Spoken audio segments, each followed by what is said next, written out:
I wanted to talk to you about the Hall of Pain 2011. You win the world title. You're having these killer matches with Sheamus and Randy Orton.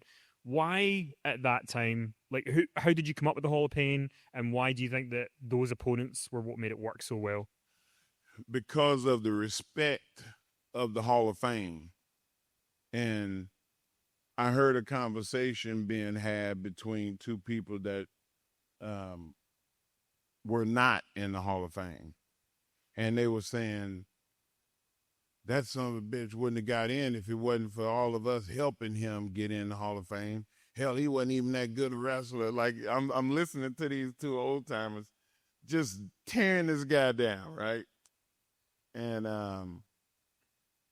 and I got asked, um, if you was done right now, do you think you would get in the Hall of Fame? I said, probably not. And they said, so is it your fault that you're not getting in the Hall of Fame, or is it the office? I had never thought about Hall of Fames and all of that. I swear to God, I never thought about it. It never came to my brain. And I sat there in a moment and went, I'm failing. Like, if I'm not trying to be the best, then that means I've accepted being the worst or being average. I've never been average at nothing in my life. And it lit a fire under my ass. And I said, the hell with the Hall of Fame. I said, I'm putting everybody in the Hall of Fame. And Hunter said, wow, that's good, man. Like, you should keep saying that. And every week, that's what it was. I tried to live up to being worthy.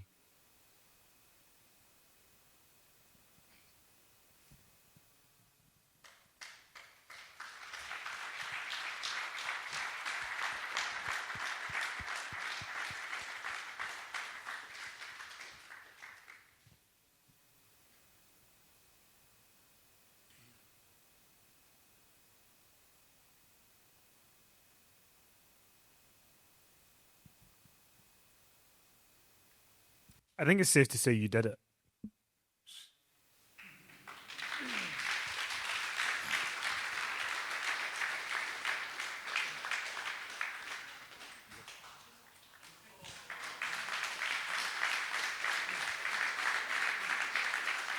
Vicky, our resident hugger, when people cry on stage. Nobody wants to be average or accept being average. And I think I had. And that was my way to actually think about it without sounding arrogant. And like all of those matches I had after that were the embodiment of me. Even though I was saying negatively, the hell with the Hall of Fame or the Hall of Fame, that's where I wanted. I never thought about it. And they say, oh, you can't think about the Hall of Fame. No, yeah, you can. Like, if you aspire to greatness, then you'll achieve greatness. I mean, I hope this comes across the way I mean it to come across. I Don't feel say like nothing crazy. I listen. I know you're probably going to kill me before the end of the My night. killing spree is gonna start. But no, I feel like, pre Hall of Fame Mark Henry, I don't think that people would think that's a lock for world champion. But when you were Hall of Fame Mark Henry, it just felt like this guy's world champion. He has to be. And it was like you had these runs. It felt like it was just like the right time. Yeah, and I didn't get hurt. That was the best part of it. Is I went about a 4-year period where I didn't get hurt. And it was just one good match after another and after another. And I remember I knew that I had made it, like incredibly made it, when there were two people that were champion at the time, and they did a draft, and they put me on one show, and they said, no, y'all already got Kane on y'all side. We want Mark on ours. I was like, oh, they're arguing over me. Yes. You know what I'm saying? Like, how good that felt, man, to be wanted and to be respected for your work. And man, I just was like, wow, I'm one of them. I'm one of the guys now, you know. So I acted like I was one of the guys. At that point, I started seeing in 2015, 16, I started seeing the light at the end of the tunnel. And so I started like saying, you know what, man, I need a replacement. And um, um, Baron Corbin and Braun Strowman, I had met like in 14, and I tried to get him to wrestle. And um, he still wanted to be the strongest man in the world. And I had to convince him that he was going to be famous for wrestling, not being the strongest man, which is hard to, you know, I felt like a dream smasher. Like, you know, telling the guy, man, you quit. These guys that are champion right now, they're going to be champion a long time. You should come on in the wrestling and make your way. And Baron Corbin, you know, he was a football player for the Arizona Cardinals. Can you believe that he used to be offensive lineman? Like he lost like 90 pounds, you know, and he decided to do it, man. Ever since I told him, look, man, when they ask for somebody, you need to be sliding your big butt under that rope and getting in the ring, and that's what he did. Like, and I started trying to find my replacement, but I ended up finding something better than that. That I had the talent to see something and go, oh, that's what a wrestler is. And I turned it into, you know, doing that with the girls. I brought Apollo Crews and Rich Swann from Japan. And I remember telling Vince, man, I saw these two dudes tagging in Japan. And he's like, what are you watching that for? And I'm like, I said, man, I love wrestling, man. Like, stop. And he was like, well, how good are they? I said, better than all our tag teams. And he went, I said, I tell you what, put them on the show and see. And we were in Columbus, Ohio, and he said, well, get them to a show next week. I paid my own money and brought Rich Swann and Apollo Crews from Baltimore and Orlando to the next week's show. I think we're in Little Rock, Arkansas, or somewhere. And they worked a dark match against one of the tag teams. And I came, I'm sitting there in Gorilla, you know, just watching the match. And he used to go by Uha Nation. And he used to do something that Vince had never seen in wrestling.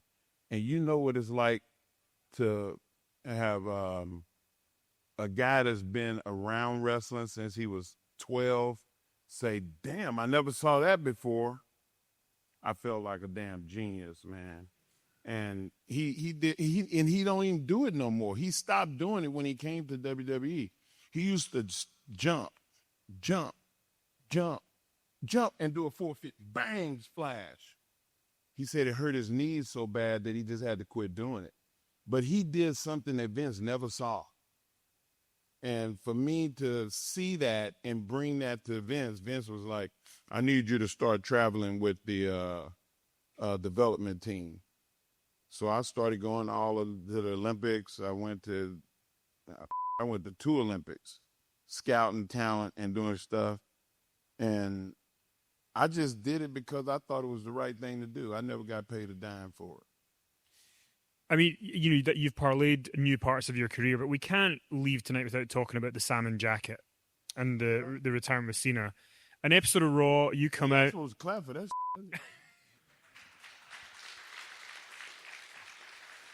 You came out. The lion ass jacket is over. But you know, nobody knew it was going to happen. So when you got in and you did that promo, people legit thought Mark Henry's retiring. 9 months. 9 months I started lying. What do you remember about sort of coming up with that and like in the moment feeling that the crowd really think that you're going to be retiring? Well, first off, it was real. The first like 4 months, like I didn't have a contract while my contract was coming to end in 4 months, and I told Vince, I'm not renewing, man. I'm going home. And he was like, you're not going home. You're going to sign another deal. Vince, I'm not signing another deal, man. This is it. I'm dead serious. So he was pissed off for a little while because I said no. And he thought that I was finna go somewhere else and wrestle. And I was like, I'm never wrestling again. When I leave here, I'm done. And he was like, why won't you sign another deal? Like, who you talking to? I said, I'm not talking to nobody. I said, I'm not wrestling no more, man. I told you, I'm done. And probably about 5 months in, he said, well, we got to do something because I can't, for legalities, I can't have you on working week to week. Like, we got to do something. And I said, I'll sign for a year and up and through me retiring. And then, like, who do you want me to, give the rub to? And I don't know if y'all understand the term the rub, but like when a wrestler gets to the point to where they want to go out, you want to build somebody on the way out. Like you want to make somebody else valuable in your loss, that they have life and success. And Vince was like, damn it, I don't want to even think about it. Like you need to sign another deal. And I went into his office one day with every intention of signing this 1 year deal to finish the year out. And I came out of that damn office with a 3-year contract. I was like, what am I doing? Oh my God, why am I wrestling again? I felt such regret signing that deal. And it wasn't about the money. It was like, I was like, man, I want to go home. Because, and like I said, I started this whole thing with saying how sensitive I am. And I guess we saw some of that. That was at the point to where my kids were old enough now that if I put my shoes on, they start putting their shoes on too. Like, where we going? Where we going? And they would cry when I left. And that used to break me in half, man. Like I'm like, man, I gotta go home. So that's where the I'm coming home came from. It was like it was hard to, like leave all the time. I was just so tired of it, and I was hurt too. My back is broken. I broke my back and never had surgery because I'm crazy. But I was told, look, man, don't have back surgery unless you absolutely have to. And so I'm just sucking it up. I needed surgery since 2016. And I just kept on wrestling, kept on going, man. And now here I am. It takes me I walked up probably 30 steps, and it was like lightning shooting down my leg every time I took a step. So it sucks getting old. It sucks abusing your body the way we abuse our bodies. But man, it was so worth it. But you did have a great salmon jacket. But you know what, man? I wanted what I wore that night, I wanted it to be memorable because it was only 2 months before that I said, okay, I'll sign the deal. And I signed that deal, and I was like, well, what am I going to wear to make this really I put my boots on the steps. I did everything that you can do. So Arsenio Hall is, y'all know Arsenio? So Arsenio Hall is a friend of mine. And I told him that I was done. And I had never really just blatantly lied to somebody in my life. And then that was like the gateway to me really lying. Then it got easier to, they say if you lie once, it's easier to tell another one. That's the truth. because I told everybody that I was done then. Uh, Big Show, I was on ESPN. I mean, every media outlet for the next 3 months leading up into that, I was saying that I was done. And the world was watching the retirement. It was a big deal. And so that pink jacket was what I chose to get everybody's attention. When I went down to the ring, I wanted people to not think about nothing but that damn pink jacket. And, so I went down there, and of course, John Cena, if y'all don't know, we didn't smarten him up until he didn't get told that I was doing what I was doing until midway through my speech. He didn't know.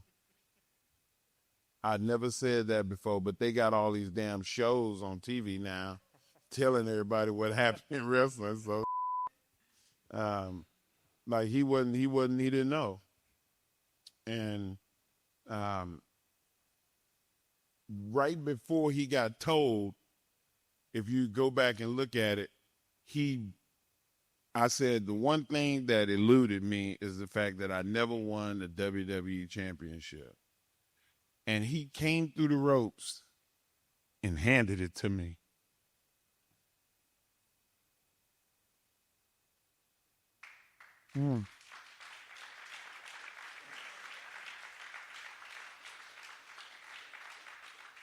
And he was standing on the apron crying. I'm like, damn. I think we ought to tell him, y'all. So, when I looked down and I said, I told Mark Yaton to, hey, get the referee, man. And because John was making me cry more. And then that's when he jumped down off the apron. When I saw him jump down off the apron, I was all right. Let me wrap this up because this is going to get real different. And I told him, I said, come in the ring, man. I finished it up. I'm coming on. And he raised my hand, and then we turned around, and our back was to the camera. I said, "You good?" And he's like, "I'm good." And then I spiked his ass. And that part of is what every wrestler lives for. But in my case, there was almost 8 months of buildup with nobody knowing, including the guy that I was working with. It was the biggest secret in wrestling. That's why it got over. There was no holes in the plan. There was nobody to talk to other than if it got out, it was because Vince said something or I said something. I don't know if Vince told the producers or the writers or everybody. I think everybody thought that I was retiring. And that's the way it was done. And I look at it as the most effective, the most successful part of my career in execution. I still like sexual chocolate.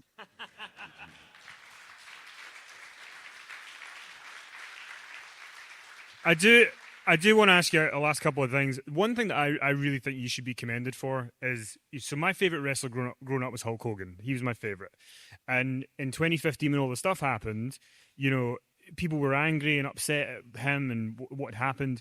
And the whole story about you sort of offering to take him to different schools and stuff, I think it's such a commendable thing to do.